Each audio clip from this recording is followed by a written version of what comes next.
striking down the excessive use of nationwide injunctions to interfere with the normal functioning of the executive branch. The Supreme Court has stopped the presidency itself. That's what they've done. Really, it's been an amazing period of time this last hour. There are people elated all over the country. I've seen such happiness and spirit. Sometimes you don't see that, but we've been hit with more nationwide injunctions than were issued in the entire 20th century together. Think of it, more than the entire 20th century, me. I want to thank Justice Barrett, who wrote the opinion brilliantly, as well as Chief Justice Roberts, and Justices Alito, Gorsuch, Kavanaugh, and Thomas. Some of the cases we're talking about would be ending birthright citizenship, which now comes to the fore.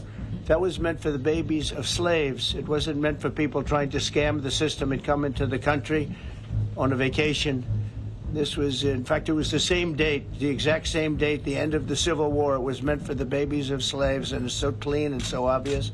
Those that have been wrongly enjoined on a nationwide basis, including birthright citizenship, ending sanctuary city funding, suspending refugee resettlement, freezing unnecessary funding, stopping federal taxpayers from paying for transgender surgeries, and numerous other priorities of the American people. We have so many of them. I have a whole list. I'm not going to bore you, and I'm going to have, I want to just thank again the Supreme Court for this ruling. It's a giant. It's a giant. Listen to the words of Pam Bondi. She's an incredible Attorney General. We're very proud of her. And as you know, Todd Blanche is with us. Americans are finally getting what they voted for. The district court lacks authority to enter nationwide or universal injunctions. These lawless injunctions gave relief to everyone in the world. Instead, they turned district courts into the imperial judiciary. Active liberal judges have used these injunctions to block virtually all of President Trump's policies. There are 94 federal judicial districts. 5 of those districts throughout this country held 35 of the nationwide injunctions. 94 districts. And 35 out of the 40 opinions with nationwide injunctions came from 5 liberal districts in this country. No longer. No longer. The executive branch's power, and they cannot do that. No longer. No longer. On a side note, today marks 2,711 arrests. Todd's going to say a few words because we've had another major ruling today on transgender books. That's why he was overwhelmingly elected. Thank you. Today's a great day for the rule of law. This administration before every American in this country. If not for the injunctions case, we would be here talking about another great decision that came down today, the trans books case. That ruling allows parents to opt out of dangerous trans ideology. Local district court judges issuing decisions that are clearly contrary to law just because they don't like the policy of President Trump. I'll do it again. Our lawyers are working 24 hours a day, 7 days a week to fight these injunctions, emergency stays, going back to the district court judge, asking them to change their view. We had another stay of an order forcing reinstatement of fired executive branch employees. Every one of those stays requires a tremendous amount of work and effort by the lawyers and parties involved, and they should be doing other work. Illegal crossings in the border are 0 now. 0. Does everyone hear that? 0. Trump 2028. Do you expect President Trump? Who's that guy? I like him. He's working the cameras. We are respected again. Our country, the U.S., is respected again. Was not respected 6 months ago, I can tell you. Iran wants to meet. As you know, their sites were obliterated. They're very evil nuclear sites. We had some fake news for a little while. The same people that covered the Hunter Biden laptop was from Russia. The same people that did 3 or 4 other Russia hoax. They hit it right down in the spot. 52,000 feet. Think of this dark, no moon. You couldn't see a thing. And they hit the refrigerator door, as they say. That's the size of a target. In addition to that, we finished them off. That was a very evil intention. I believe that, and again, time will tell, but I don't believe that they're going to go back into nuclear anytime soon. They spent over $1 trillion on nuclear, and they never got it together. Nothing was moved from the site, by the way. To do that is very dangerous. It's very, very heavy material. Those cars were most likely the cars of masons because they were pouring concrete at the top, at the hatch, as you know, the hatch going into the nuclear site. They wanted to reinforce it, and they had some masons there pouring concrete. By the way, that concrete was obliterated. It hit exactly at the concrete. It was, I don't think it had a chance to dry. But everything's down there. It's under millions of tons of rock. We've had a great relationship with El Salvador. They have a fantastic leader. They built a massive prison system. And I don't know exactly why, but it's a hell of a system. And we bring people there, and when they go there, they don't get out. And frankly, when they hear they have to go there, they become very nice people. They become very nice people. Some of them are so dangerous that we don't even want to bring them back. We're afraid they're going to try and come back in. Who knows what happens with a 68%, think of it, 68% tax increase. That was given by the Democrats because they like high taxes. This is a dangerous business. What I do is a dangerous business. Race car drivers, as an example, 1/10 of 1% die. Bull riders, 1/10 of 1%. That's not a lot, but it's people die. When you're president, it's about 5%. If somebody would have told me that, maybe I wouldn't have run. Okay? This is a very dangerous profession. This is the opposite of Biden. Biden would take a half a question and he'd leave without answering it. If Iran... Are you from Iran? No, I'm not from Iran. I'm from the UK. But if would you consider bombing the country again? Sure, without question, absolutely. These guys are unbelievable. Think, from 52,000 feet, they hit the equivalent of a refrigerator door. They actually hit it right in the center, so it's much smaller than that. And just bomb after bomb going deeper, deeper, blowing up. I don't know if you heard the general. He was very impressive. Raisin Cane. You know, he's the one that beat ISIS for me. And he did it in a matter of weeks.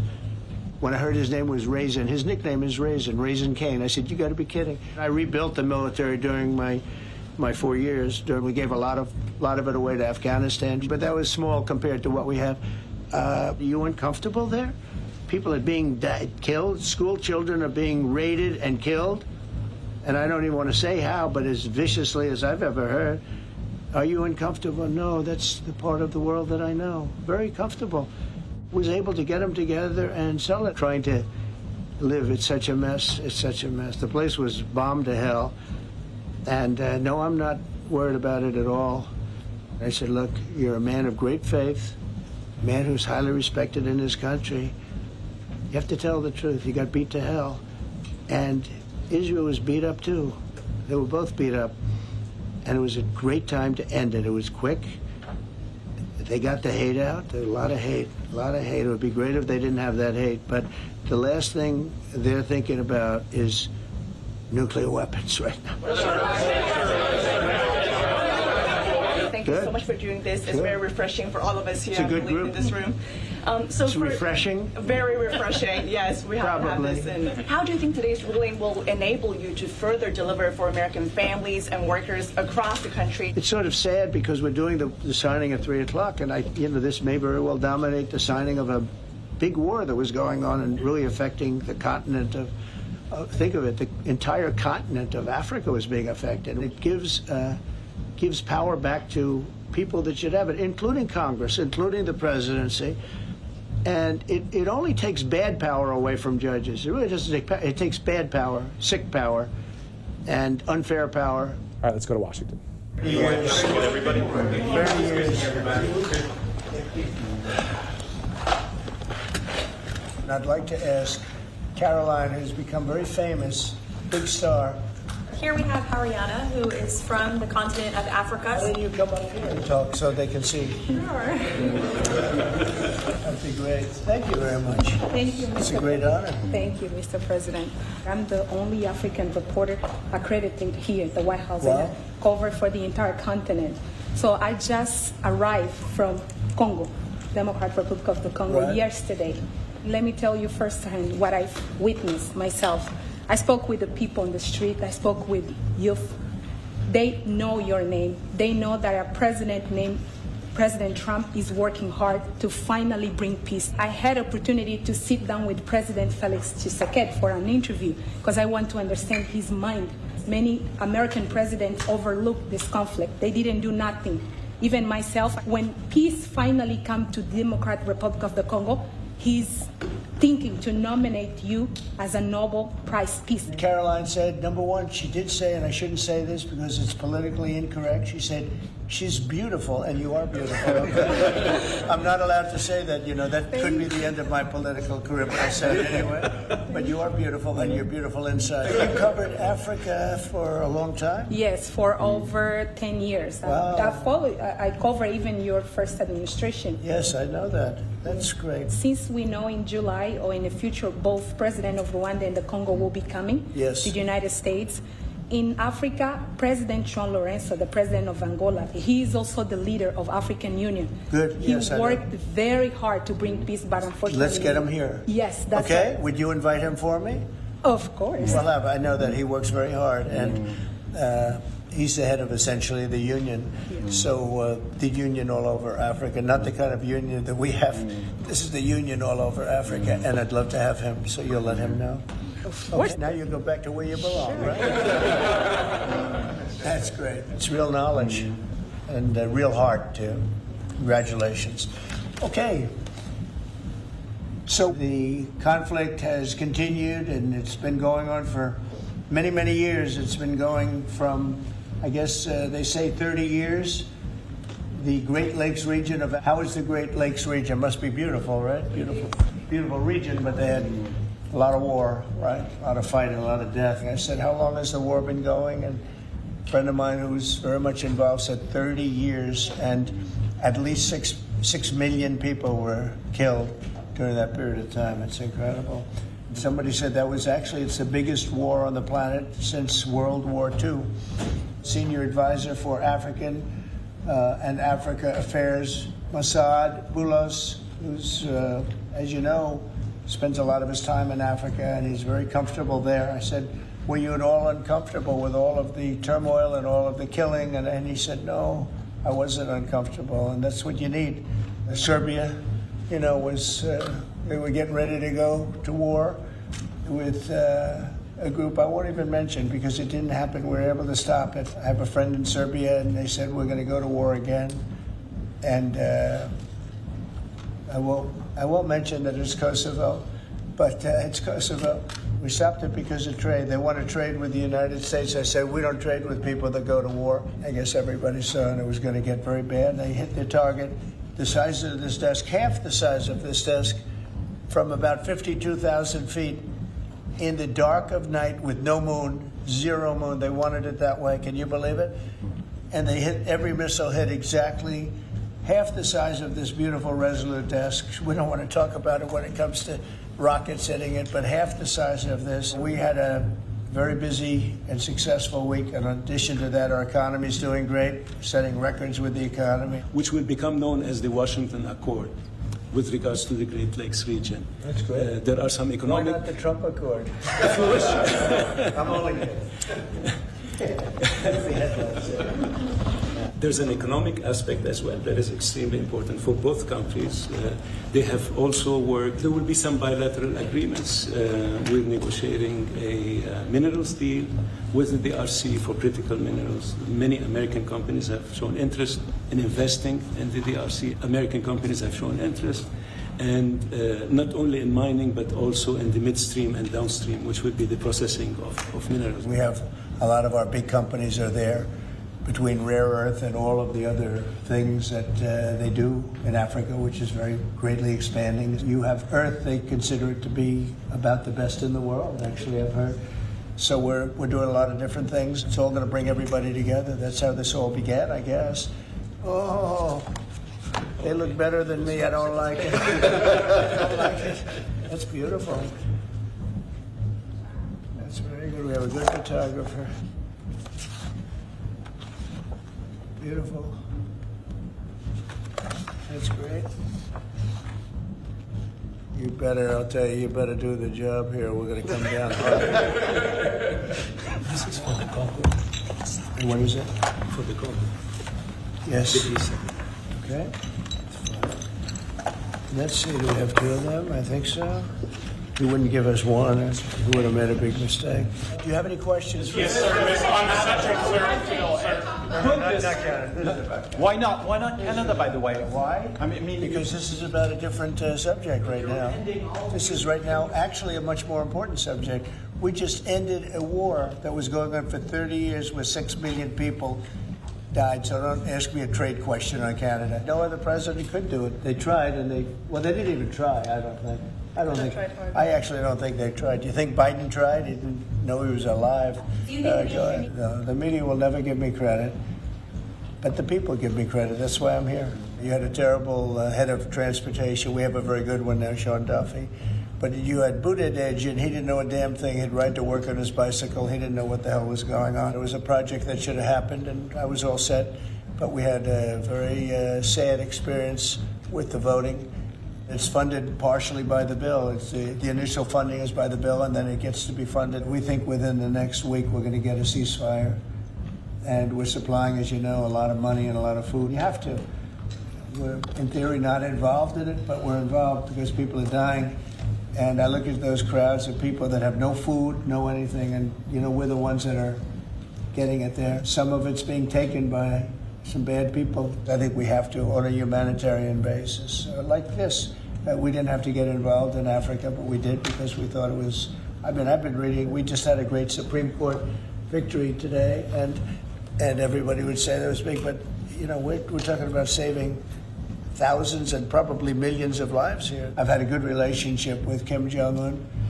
I'm very happy about India and Pakistan because they actually have nuclear weapons. Iran, they were trying to get it, but India has nuclear weapons. Pakistan has nuclear weapons, high-level nuclear weapons, both.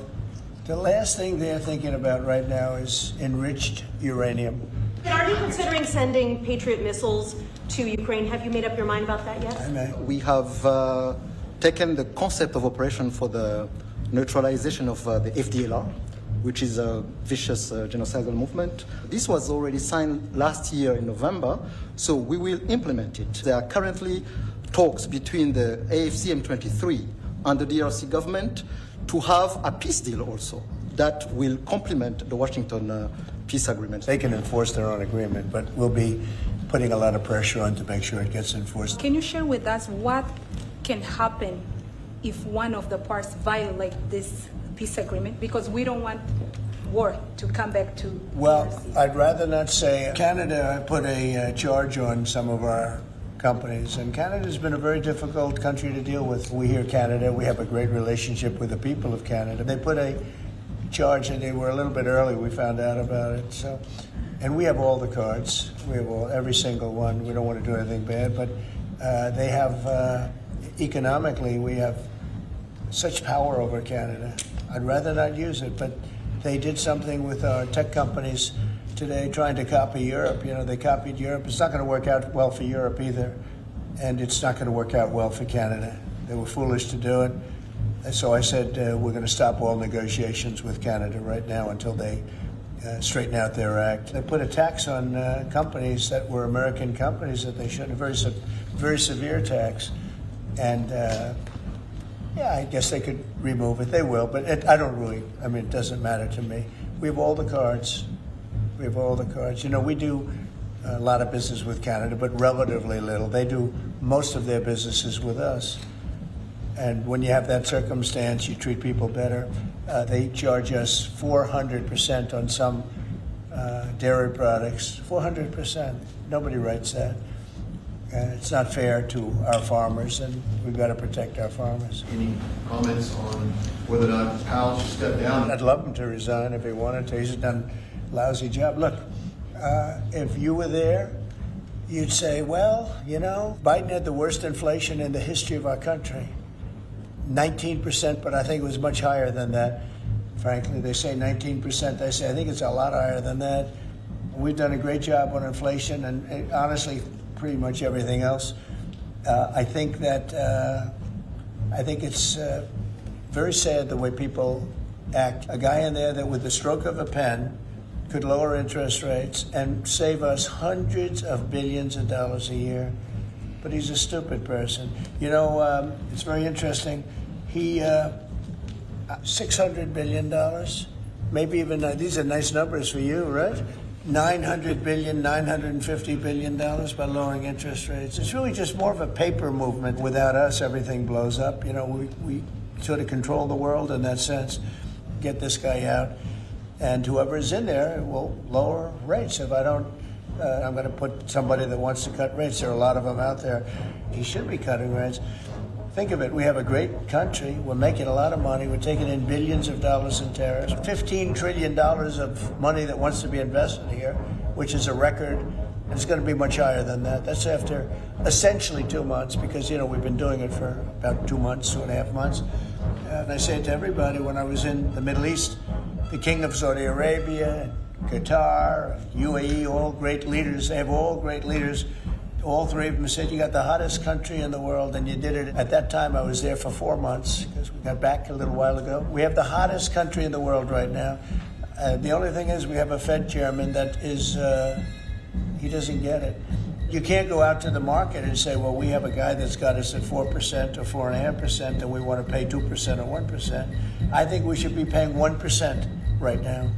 We have a guy who's, you know, suffers from, I think, Trump derangement syndrome, if you want to know the truth. The debankers, I think that banks, I can tell you because I've been a victim myself, because of my politics, that big banks were very nasty to us.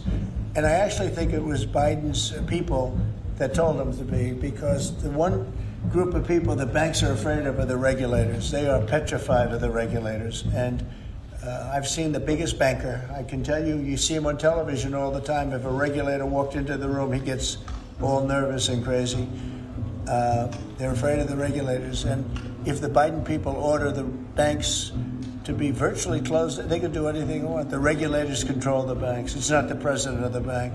The president of the bank is far less important to a bank than a regulator, and a regulator can put that bank out of business. Prosecutors are very dangerous. You know, we had a couple. Prosecutors are very dangerous. Regulators are the same thing. There is a lot of debanking, and they call it debanking, call it a lot of different names. Essentially, they make it impossible. The Trump cuts, which were the biggest cuts that we've ever had. Now, these cuts are even bigger.